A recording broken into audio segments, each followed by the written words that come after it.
గౌరవనీయులు ఎమ్మెల్యే గారు, అదేవిధంగా సీనియర్ కాంగ్రెస్ నాయకులు, మండల పార్టీ అధ్యక్షులు, బ్లాక్ కాంగ్రెస్ అధ్యక్షులు, ఎన్ఎస్ఏ యూత్ కాంగ్రెస్, నా తోటి మిత్రులు, గౌరవనీయులు పెద్దలు, శాసనసభ్యులు మిర్యాలగూడ లక్ష్మారెడ్డి గారు, అందరికీ ఈరోజు మన దివంగత వీర జవాన్ మురళీ నాయక్ గారి మన అమరవీరుల స్తూపం దగ్గర సంతాపం ప్రకటించడం జరుగుతున్నది. ఒక గిరిజన బిడ్డగా ఒక బీద కుటుంబంలో పుట్టి తల్లిదండ్రులు ఇద్దరు కూడా ముంబైలో కూలీ నాలి చేసుకొని జీవనం గడుస్తూ ఉన్నది వాళ్ళ జీవితం. ఆ తర్వాత ఒక్కడే కొడుకనుకుంటా అతన్ని కూడా ఈ దేశం కోసం భారతదేశంలో త్యాగానికి ఒక ఫలితం దక్కింది అనుకుంటా ఉన్నాం. ఎందుకంటే ఇవాళ జవాన్ మృతి చెందడం అనేది మామూలు మాట కాదు. ఎందుకంటే దేశం కోసం మృతి చెందిన ఆయన ఇలా ఒక బీద కుటుంబంలో గిరిజనుడు, అదేవిధంగా తల్లిదండ్రులు కూడా చాలా బీదవారు కనబడతా ఉన్నారు. ఇలా భారతదేశం కోసం అతని త్యాగం మరవలేనిది. ఒక గిరిజన బిడ్డగా అందరూ అభినందించాల్సిన అవసరం ఉన్నది.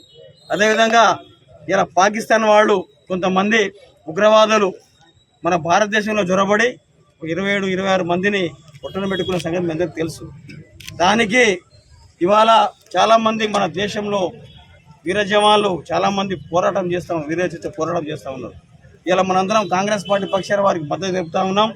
అదేవిధంగా వారి కుటుంబంలో వారందరికీ ఎవరు చనిపోయిన కుటుంబాలందరూ కూడా వారి ఆత్మకు శాంతి కలగాలని చెప్పి నేను కోరుకుంటా ఉన్నాం. మేమందరం కూడా కోరుకుంటా ఉన్నాం. కాబట్టి ఈరోజు మురళీ నాయక్ గారి ఏదైతే ఆత్మకు శాంతి కలగాలని ఇవాళ మనందరం కూడా ఇలా కాంగ్రెస్ పార్టీ పక్షాన పెద్ద ఎత్తున ర్యాలీ చేయడం జరిగింది. అదేవిధంగా వారి కుటుంబంలో వాళ్ళందరికీ కూడా వాళ్ళందరికీ సంతాపం తెలుపుతా ఉన్నాం. అతనికి వాళ్ళ కుటుంబానికి ధైర్యం ఇవ్వాల్సిన అవసరం ఉంది.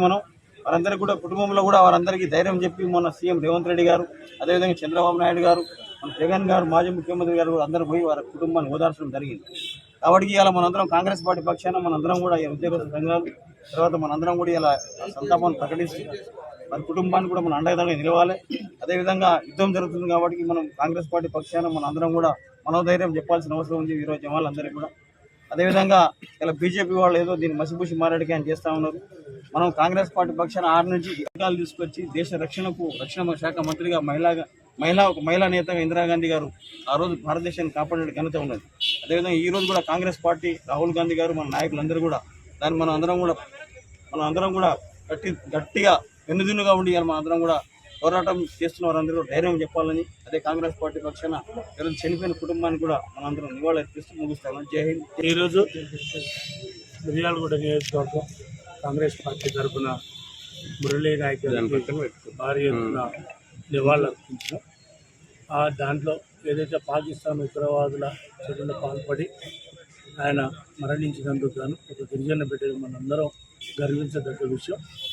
అలాగే ఆ కుటుంబాన్ని కూడా ప్రభుత్వం కానీ ఇటు మనందరం కలిసి కూడా ఆ కుటుంబాన్ని ఆదుకోవాల్సిన బాధ్యత మనందరిపైన, భారతీయులపైన ఉన్నది. ఎట్టి పరిస్థితుల్లో ఆ కుటుంబానికి ప్రగాఢ సానుభూతి తెలియజేస్తూ ఆ కుటుంబానికి అన్ని విధాల ఒక గిరిజన బిడ్డ కాబట్టి పేదలు ఏదైతే ఒక కుటుంబంలో కూలీ నాలి చేసుకొని బతుకుతున్నారని తెలిసింది. అలాంటి కుటుంబాలు పోయి అక్కడ ఉగ్రవాదాన్ని అణచివేయడానికి దాంట్లో పాలు పంచుకున్నందుకు మనందరం గర్వించాలా.